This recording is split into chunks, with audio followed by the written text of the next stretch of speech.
Hello everyone and welcome to today's episode of Beyond the Mask. Today we're going to discuss a long wondered question that fans have about Scream 7 going forward.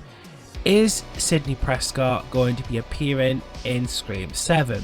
Well, thankfully there seems to be a lot of information regarding this matter. Some of it hasn't been overly discussed online, so what I've done is I've compiled this huge list of everything that's been mentioned regarding Neve Campbell's future in this franchise. I'm not sure what to take from it all, so stick around and see what you guys think. Basically, I made a post regarding Sidney on my social media accounts the other day, basically stating that despite how much I enjoyed 6, I did miss the character. I mean, why wouldn't I? You know, she's been the main focus of the story for 4 movies straight and stole every scene she was in 5. So with all this in mind, many people were stating very confidently that she'll be back and so forth. And what's interesting here is that this topic has been discussed in context with Scream 7 and we seemingly have some sort of answer. So let's dive straight in here. Firstly, let me just clear up some facts. Neve Campbell didn't appear in 6 due to a pay dispute with Paramount/Spyglass. That particular issue was a hot topic at the time because she was basically stating that had she been a man, her payout would have been different. She departed ways and refused to appear. So during that time, all these rumours and discussions were wild at work. However, when 6 was released, Skeet Ulrich, who played Billy Loomis, stated that Neve had seen 6 and enjoyed it, indicating that her issue here is with the production company and not with the cast and crew. Neve also stated that she would return if she felt they gave her a decent offer for the part. The door definitely isn't closed from her perspective. So what do the producers have to say about this? Well, numerous interviews with them have taken place, especially on the topic of Scream 7. Radio Silence have said they want to go into 7 with Neve in mind. They want her to be part of it and will always find a place for Sidney in the story. Another producer, William Chirac, who worked on the movie, also stated more recently that Sidney is a permanent fixture in the franchise and whether she's there or not, she'll always be included to some extent. He specifically stated, "Look, she is an amazing person. We had an amazing time with her on 2022 Scream. So we look at that and say she is a spectacular part of this franchise. We want her to make decisions that are right for her, and she will always be welcome and part of this franchise.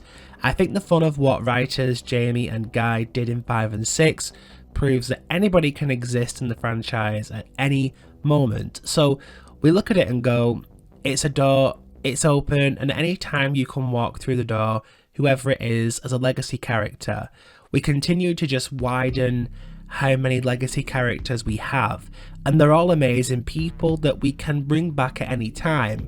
This story is amazing in the way it lived, and everybody in it is spectacular. And as we look at the future, should we be allowed to continue making them, any and everybody that has been in them before can come be part of them again. Our legacy cast is part of our family, and we look at them that way, and we just want to keep having a good time making them.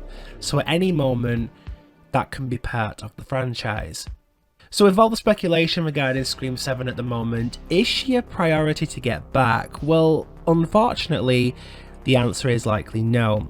6 proved that Scream can be successful without Sidney's involvement, and the popularity for the newer characters seems to be at a high following Scream 6, so I'd say she isn't a major priority to get back.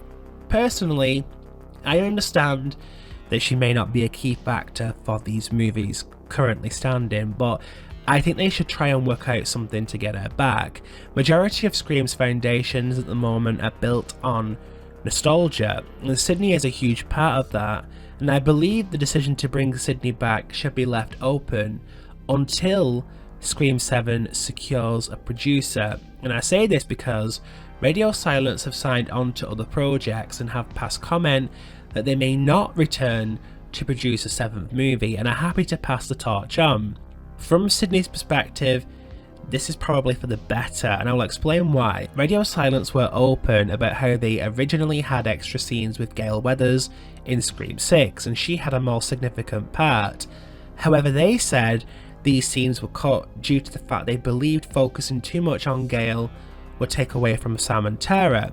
This is my major issue with Radio Silence. I do love their work on Scream, but there is this fear from them of straying too far away from the newly introduced characters due to the fact that they're afraid people will focus more on the older characters as opposed to the new ones. And I get it, I really do, but I think there's a way to balance this. Halloween 2018 did a great job of balancing newly introduced characters but keeping Laurie Strode somewhat significant to the story. And I feel like Nev's involvement with Seven will depend on the return of Radio Silence. Paramount obviously offered her a fee for a role in the movie that was adequate to what was written for her, which obviously was rather small. If we get a new team in who want to create a balance between the characters, I'd say the likelihood of her returning is higher. So this is the roundup for the Scream 7 / Sydney news. Negotiations are likely going to take place to bring her back, but I honestly think it depends on the team behind the movie on whether or not she'll be back or not. But what I want to know is, what do you guys think? Do you want Sydney back for Scream 7? Are you just happy with the Core 4? If so, what kind of role could she play? Share your opinions below. As usual, don't forget to like, share and subscribe, and look out for more great Scream content on the way.